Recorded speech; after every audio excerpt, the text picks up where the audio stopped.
bagi orang-orang yang jomblo. Pintu surga hanya dibuka bagi orang-orang yang sudah mempersiapkan visi dan misi untuk masuk surga bersama dengan keluarganya. Itulah yang ada di dalam surat Ar-Ra'd, surat 13, ya, di ayat yang ke-23.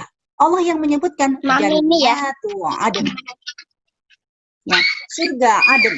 Surga Aden itu kalau kita lihat tadi di slide yang sebelumnya, nah, surga Aden ini adalah lobi surga.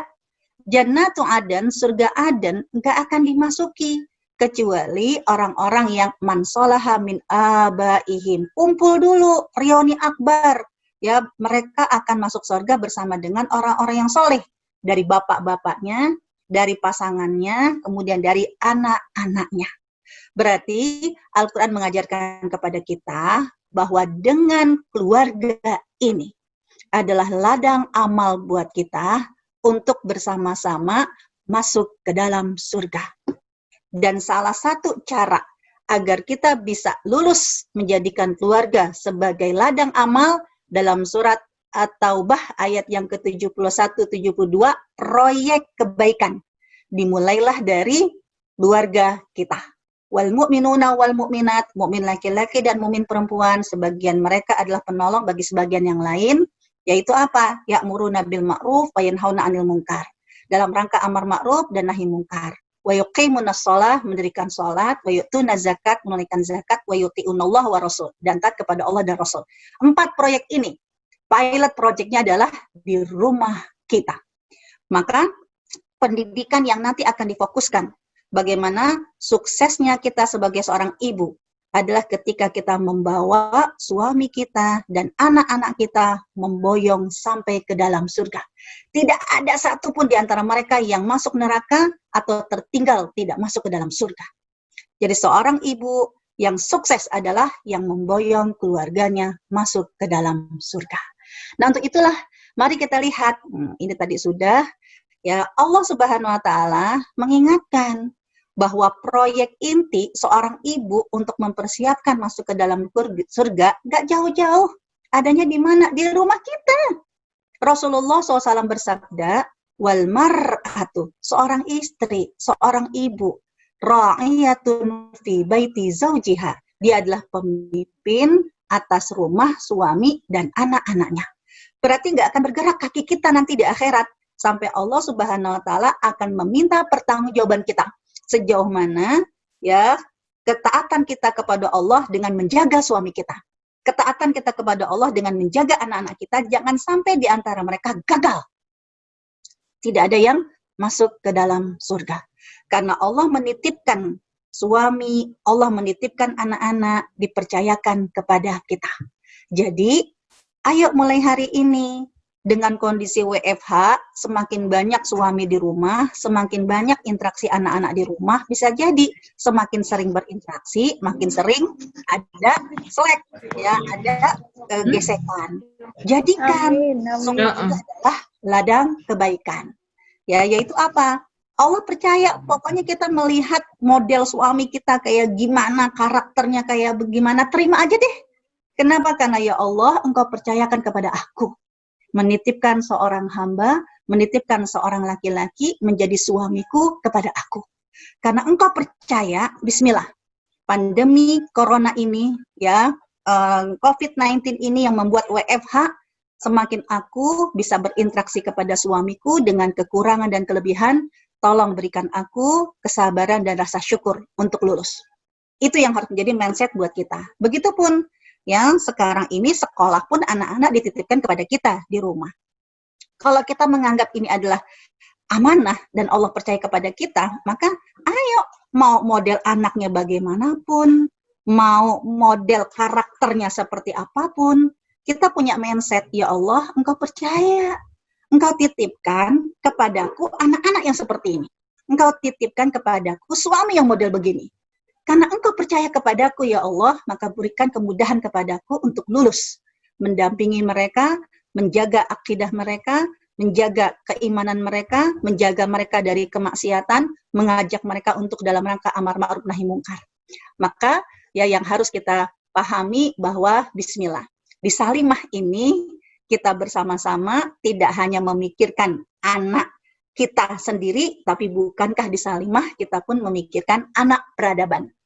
Ketika kita sibuk dengan anak peradaban, bukan berarti ya kita menelantarkan anak kita. Bukankah Allah Subhanahu wa taala mengingatkan dalam sebuah hadisnya Rasulullah, Allahu fi auni akhi, Allahu fi auni abdi. Allah itu akan senantiasa menolong hambanya madamal abdu fi auni akhihi. Selama hamba itu menolong saudaranya.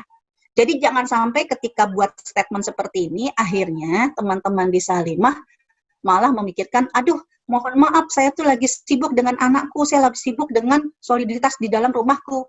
Kalau kita hanya memikirkan aku, egoisme, maka Allah akan meninggalkan kita. Tapi di Salimah inilah, kita butuh Salimah. Kenapa? Karena dengan kita melakukan berbagai macam proyek-proyek yang maslahat untuk anak-anak orang lain, anak peradaban, keluarga orang lain, ya maka Bismillah seperti visi dan misi Ormas Salimah kan, ya bagaimana ya kita adalah ormas yang mementingkan ya kemaslahatan, kebaikan untuk perempuan dan keluarga dan anak-anak. Maka kita berharap dengan kita berada di Salimah, kita pun memikirkan tidak hanya anak kita memikirkan anak umat, anak peradaban, kita memikirkan juga keluarga umat, keluarga peradaban.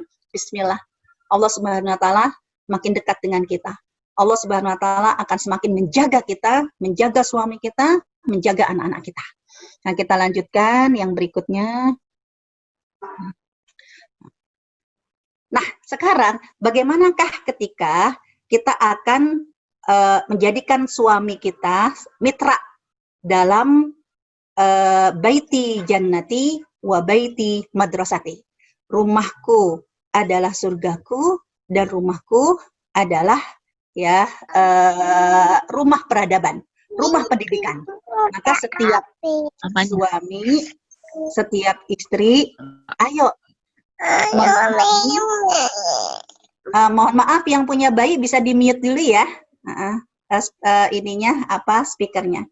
Jadi mulailah di antara kita suami dan istri belajar dari apa yang telah digariskan oleh pemerintah Indonesia dalam KUHP. Ya, KUHP ini cukup bagus untuk bab masalah hak dan kewajiban suami istri.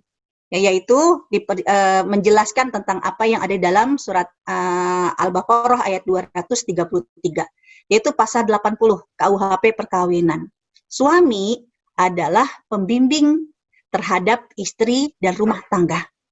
Akan tetapi mengenai hal-hal urusan rumah tangga yang penting-penting diputuskan oleh suami istri.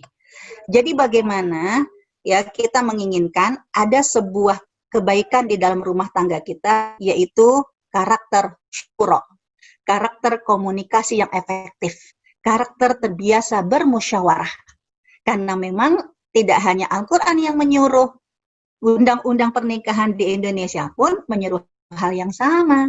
Memang suami itu pembimbing, tapi untuk hal-hal yang penting-penting, ayo diputuskan bersama. Bagaimana sistem syuro ini akan memberikan sebuah kehangatan, sebuah kedinamikaan yang baik di dalam rumah tangga. Kemudian suami wajib melindungi istrinya dan memberikan segala sesuatu keperluan hidup rumah tangga sesuai dengan kemampuannya. Kewajiban nafkah. Suami wajib memberikan pendidikan agama kepada istri dan memberi kesempatan belajar pengetahuan yang berguna dan bermanfaat bagi agama, nusa, dan bangsa. Artinya, banyak sekali di antara suami-suami di masyarakat kita kadang tidak memahami ini. Maka ketika kita bermitra dengan para keluarga di Indonesia, agar kita bisa memberikan pendidikan agama kepada mereka, para istri-istri. Semakin istri-istri memiliki agama, berharap ini akan menjadi sesuatu yang lebih bermanfaat, tidak hanya untuk mereka, tapi juga untuk agama, nusa, dan bangsa. Dan apalagi kewajiban suami. Suami dengan penghasilannya wajib menanggung nafkah, kiswah, dan kediaman istri. Juga wajib menanggung biaya rumah tangga, biaya perawatan, biaya pengobatan bagi istri dan anak. Dan juga wajib menanggung biaya pendidikan bagi anak. Ini kalau kita lihat adalah sesuai dengan penghasilan. waktu mamaku sakit cuma 1 1 2 2 itu. Bu Eri, boleh di-mute Bu Eri? Bu Eri. Nah, kemudian kita lanjutkan. Nah, ini saya tegaskan kembali, memang idealismenya suami berkewajiban untuk menanggung nafkah. Tapi kondisi realita kembali kepada ya kondisi masing-masing. Di sana ada ujian, di sana ada kesabaran. Karena memang semua ini tergantung dari kemampuan. Nah, tapi kita lihat kewajiban seorang istri. Kondisi bagaimanapun suami kita, kekurangan dan kelebihan, dia optimal memberikan nafkah atau tidak optimal, selama dia adalah suami kita. Maka kewajiban seorang istri adalah sebenarnya ada diriku masih mampu gitu buat nggak sampai. Bu Eri Darmawati ya, siapa ya tadi ya? Iya, boleh di-mute Bu. Ya, nah kewajiban utama bagi seorang istri adalah berbakti lahir dan batin kepada suami di dalam batas-batas yang dibenarkan oleh hukum Islam. Ini apapun kondisi suami, pokoknya jadikanlah bakti kita kepada suami karena ketaatan kita kepada Allah Subhanahu wa Ta'ala. Selama suami itu tidak menyuruh kita hal-hal yang maksiat. Walaupun kita capek, nih dari pagi nge-zoom segala macam, ini kan weekend ya, ternyata apa? Ya mereka tetap nuntut ini, nuntut itu. Ya udah, selama yang mereka minta bukan hal-hal yang maksiat, no problem. Lakukan aja. Kenapa? Karena aku melakukan pelayanan kepada suami bukan karena kamu, tapi aku melayani suami. Kenapa? Karena Allah yang menitipkan suami kepada aku. Maka ketika aku melayani suami, pada hakikatnya aku akan menjadi orang yang amanah atas titipan dari Allah Subhanahu wa Ta'ala. Dan istri menyelenggarakan dan juga mengatur keperluan rumah tangga dengan sebaik-baiknya. Ya, ini sudah kita pahami dulu ya, ini nggak usah nusyus. Nah sekarang berarti apa? Yang harus kita lakukan bahwa bismillah, baiti jannati, baiti madrasati, nggak mungkin anak-anak ini bisa menjadi anak-anak yang baik kecuali melihat keteladanan dari kedua orang tuanya. Anak-anak ini sekarang benar-benar diajarkan oleh Allah, belajarlah dari bapak dan ibu.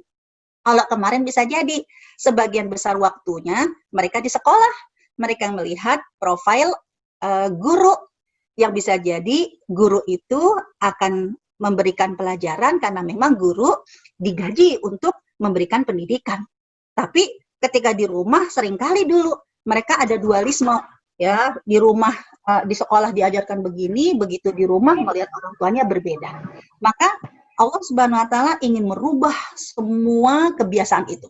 New normal. Bagaimana new normal diantaranya adalah perilaku di dalam ya, bagaimana Allah titipkan anak-anak kita di dalam rumah.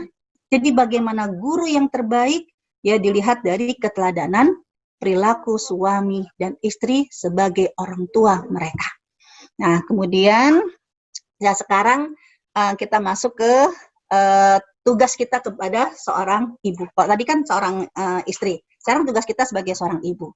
Dalam surat Al-Ahqaf ayat 15, Allah menyebutkan anak-anak itu ketika dititipkan oleh Allah kepada kita, sampai berapa lama sih kewajiban kita mendampingi mereka? Ternyata dalam surat Al-Ahqaf ayat 15, Allah menyuruh pendampingan seorang ibu kepada anaknya, bukan sampai mereka balik. Kalau mereka balik bisa jadi yang anak perempuan begitu haid, padahal baru kelas 5 SD udah haid, ya itu udah selesai tanggung jawab seorang ibu. Tapi dalam surat Al-Ahqaf Allah menyebutkan wasainal insana biwalidayhi ihsana.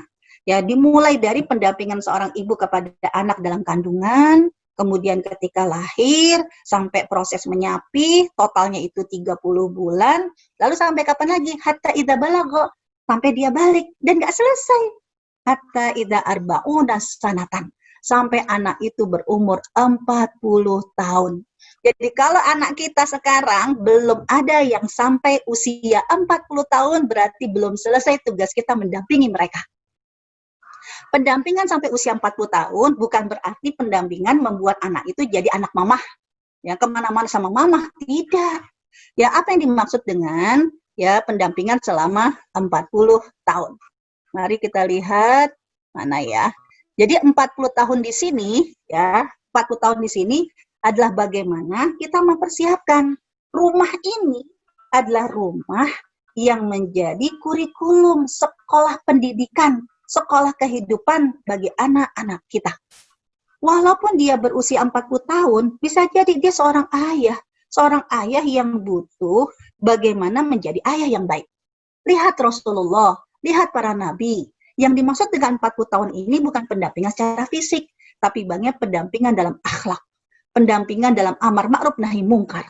Ya, yang di mana amar ma'ruf nahi mungkar, pendampingan akhlak, pembentukan karakter, ya, menjadi seorang rijalun shadiq itu tidak pernah selesai sampai mereka dewasa, tapi sampai usia 40 tahun. Kenapa? Karena bisa jadi 40 tahun itu adalah disebut dengan usia kenabian. Arti kematangan seseorang itu di umur 40 tahun. Kalau 40 tahun masih belum bisa membedakan amar ma'ruf nahi mungkar, mana yang halal, mana yang benar, mana yang hak, mana yang batil, berarti ada yang nggak beres dalam pendidikan seorang ibu. Berarti ada yang salah dari kita seorang ibu. Kenapa sampai anak kita umur 40 tahun masih keblinger, masih galau, mana yang hak, mana yang batil. Belum bisa mendidik anak-anaknya, belum bisa mendidik istrinya, belum bisa mendidik anak peradabannya. Berarti yang salah adalah kita, ibunya. Karena Allah menitipkan anak-anak kita membentuk karakter amar ma'ruf nahi mungkar, wa yuqimuna shalah, mendirikan salat, wa yu'tuna zakah, karakter senantiasa berzakat, peduli dengan solidaritas sosial, dan juga wa yuti'unallaha wa rasul. 4 proyek ini yang tadi dalam surat At-Taubah itu ibunya wajib mendampingi anaknya, mengawalnya sampai dia berumur 40 tahun di usia kedewasaan, usia kenabian, usia kematangan. Agar ya ketika kita sudah menjelang senja, ketika kita siap menghadap kepada Allah, udah tenang.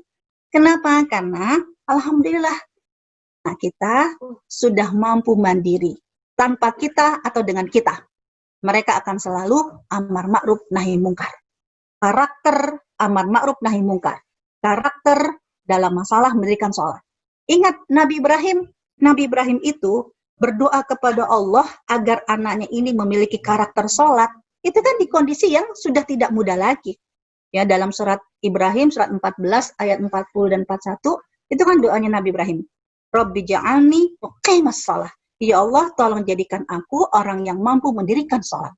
Wa min zuriyati, dan juga anak-anakku. Karena proyek pendidikan dalam rumah tangga kita ada 4 tadi.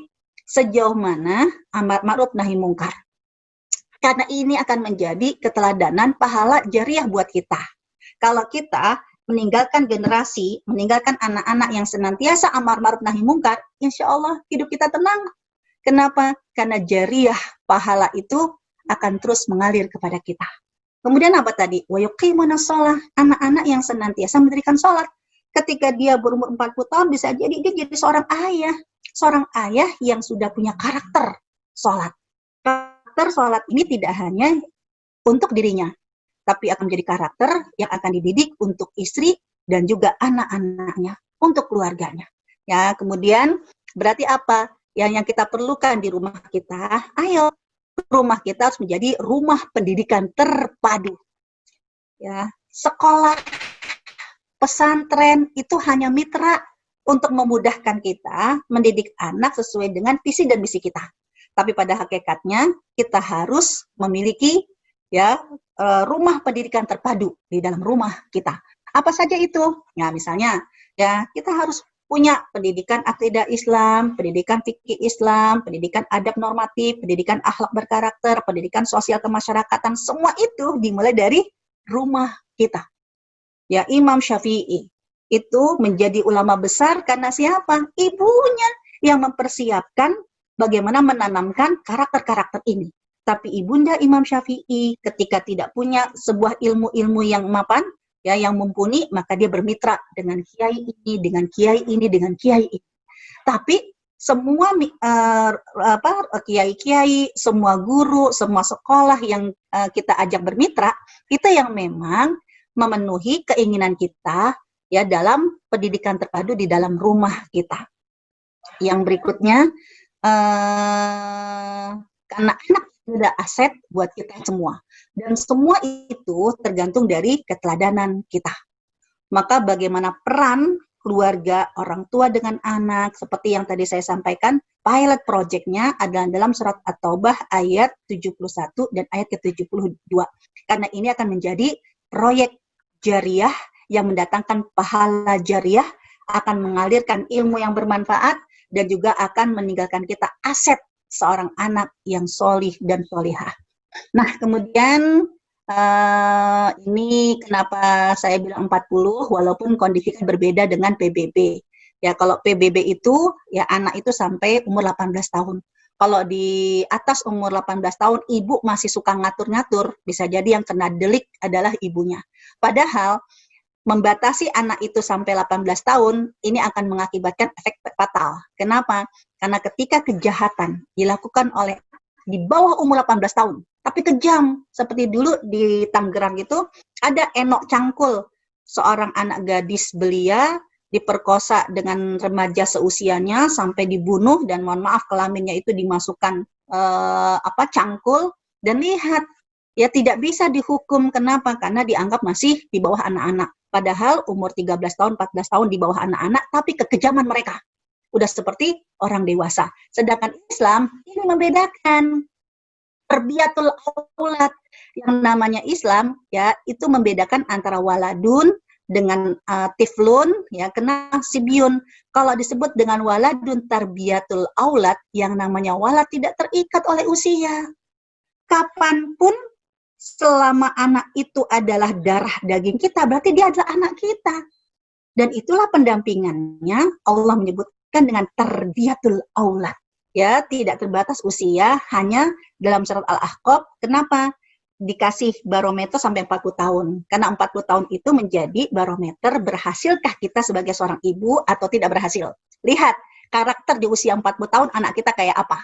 Anak kita sudah mampu punya pola pikir amar ma'ruf nahi mungkar, pola pikir kedewasaan dalam sholat, ya, pola pikir dalam solidaritas sosial dengan zakat, infak, sedekahnya, dan pola pikir dalam masalah karakter, ketaatan kepada Allah dan Rasul, yang menjadi sebuah karakter dalam hidupnya. Tandanya alhamdulillah, kita sebagai seorang ibu sudah amanah, sudah menunaikan dan sudah mendidik anak kita seperti itu. Tapi kalau umur 40 tahun masih suka maksiat, masih gak takut sama Allah, berarti ada yang gak beres dalam pendidikan kita sebagai seorang ibu.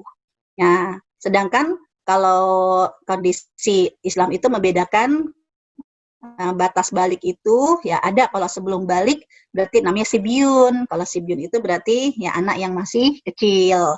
Tiflun ya berarti ya raudatul atfal, usia prasekolah. Kita lanjutkan. Nah, ini dia ya pendampingan ibu yang disebutkan oleh Al-Quran. Kalau disebutkan dengan aulad atau waladun seperti yang saya sampaikan tadi, tidak terbatas usianya. Hanya barometer 40 tahun itu hanya untuk mengukur evaluasi, sudah sukseskah kita sebagai seorang ibu? Nah, dan yang disebut dengan 40 tahun, apa yang harus kita dampingi untuk anak-anak kita? Dalam kitab Al-Mufassal fi Ahkamil Mar'ah, itu ada 3. Selama 40 tahun ini, berarti ibu wajib mendampingi anak-anaknya untuk memberikan pengajaran atau wawasan ilmu kepada anak. Wajib menanamkan adab dan etika. Wajib membentuk karakter anak sampai usia 40 tahun. Sekarang, saya ingin menegaskan di sini, karena waktu saya tinggal 6 menit lagi ya, bahwa semua idealisme ini tidak akan bisa kita wujudkan, kecuali mulailah dari lisan kita. Ibu Aziza, boleh di-mute speakernya Ibu Aziza. Ya, jadi maaf ya.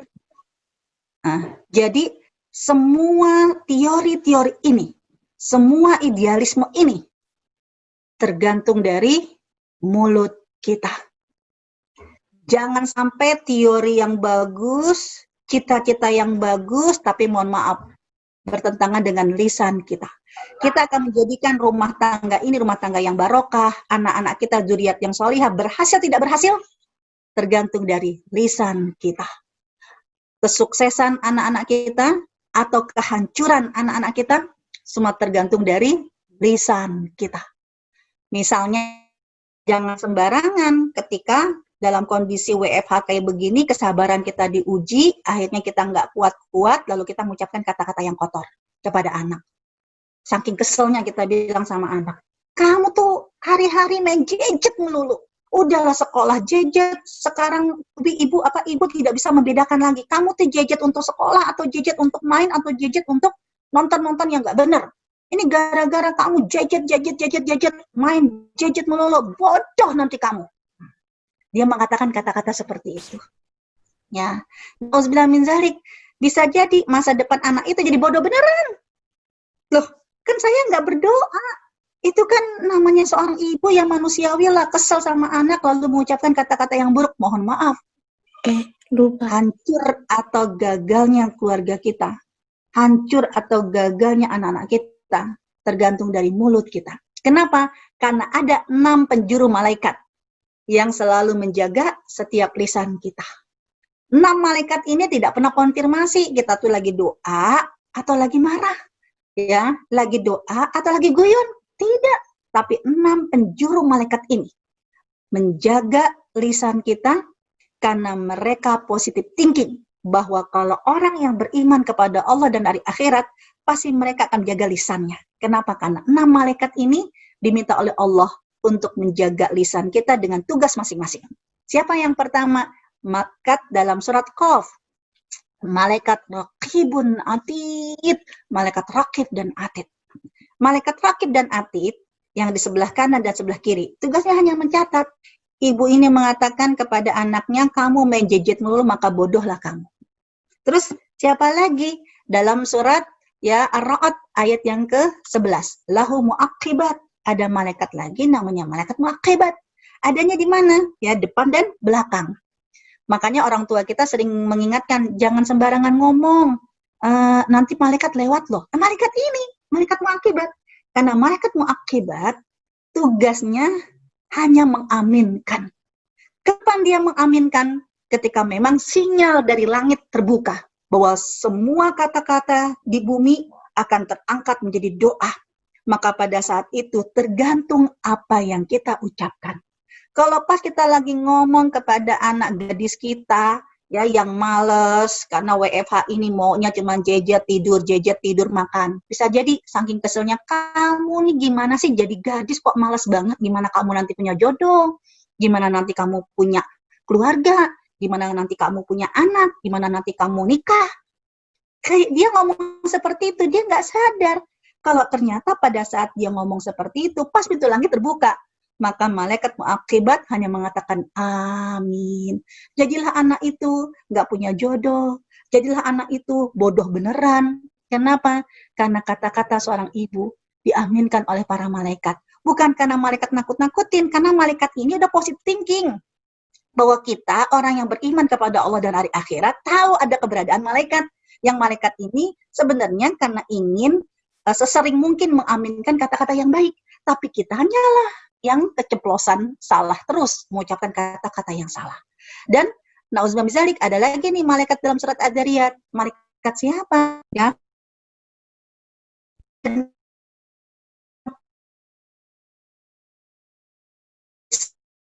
Disebutkan ya, wa fis sama, di langit ada apa? Ada rizqukum, ada sebab rezeki kalian, wa ma tu'adun, ada sebab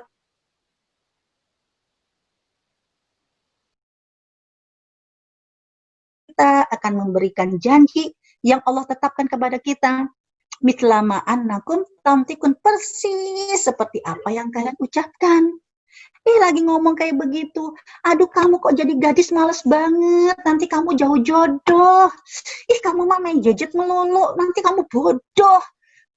Enggak lah, dia ngomong kayak begitu, langsung malaikat kanan dan kiri mencatat, malaikat depan dan belakang mengaminkan, malaikat atas dan bawah ya mengatakan. Karena Allah yang menyuruh, jadikan anak itu bodoh. Jadikan anak itu jauh jodohnya. Seperti apa yang dia ucapkan. Jadi tolong, bagaimana ya kerjasama kita dalam rumah tangga, baiti jannati, rumahku surgaku, maka setiap orang tua menjaga ucapan yang baik-baik. Ucapan kepada suami, ucapan kepada anak. Karena ucapan inilah akan men-setting, mendesain masa depan anak-anak kita. Masa depan keluarga kita.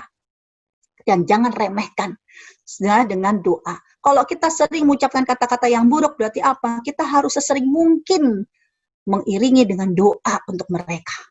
Ya, taubatnya adalah mau nggak mau setiap ingat anak kita, setiap kita ingat pernah mengucapkan kata-kata yang buruk, maka selalu kita balas dengan doa-doa yang baik. Ya, kenapa? Karena jangan remehkan sebuah doa.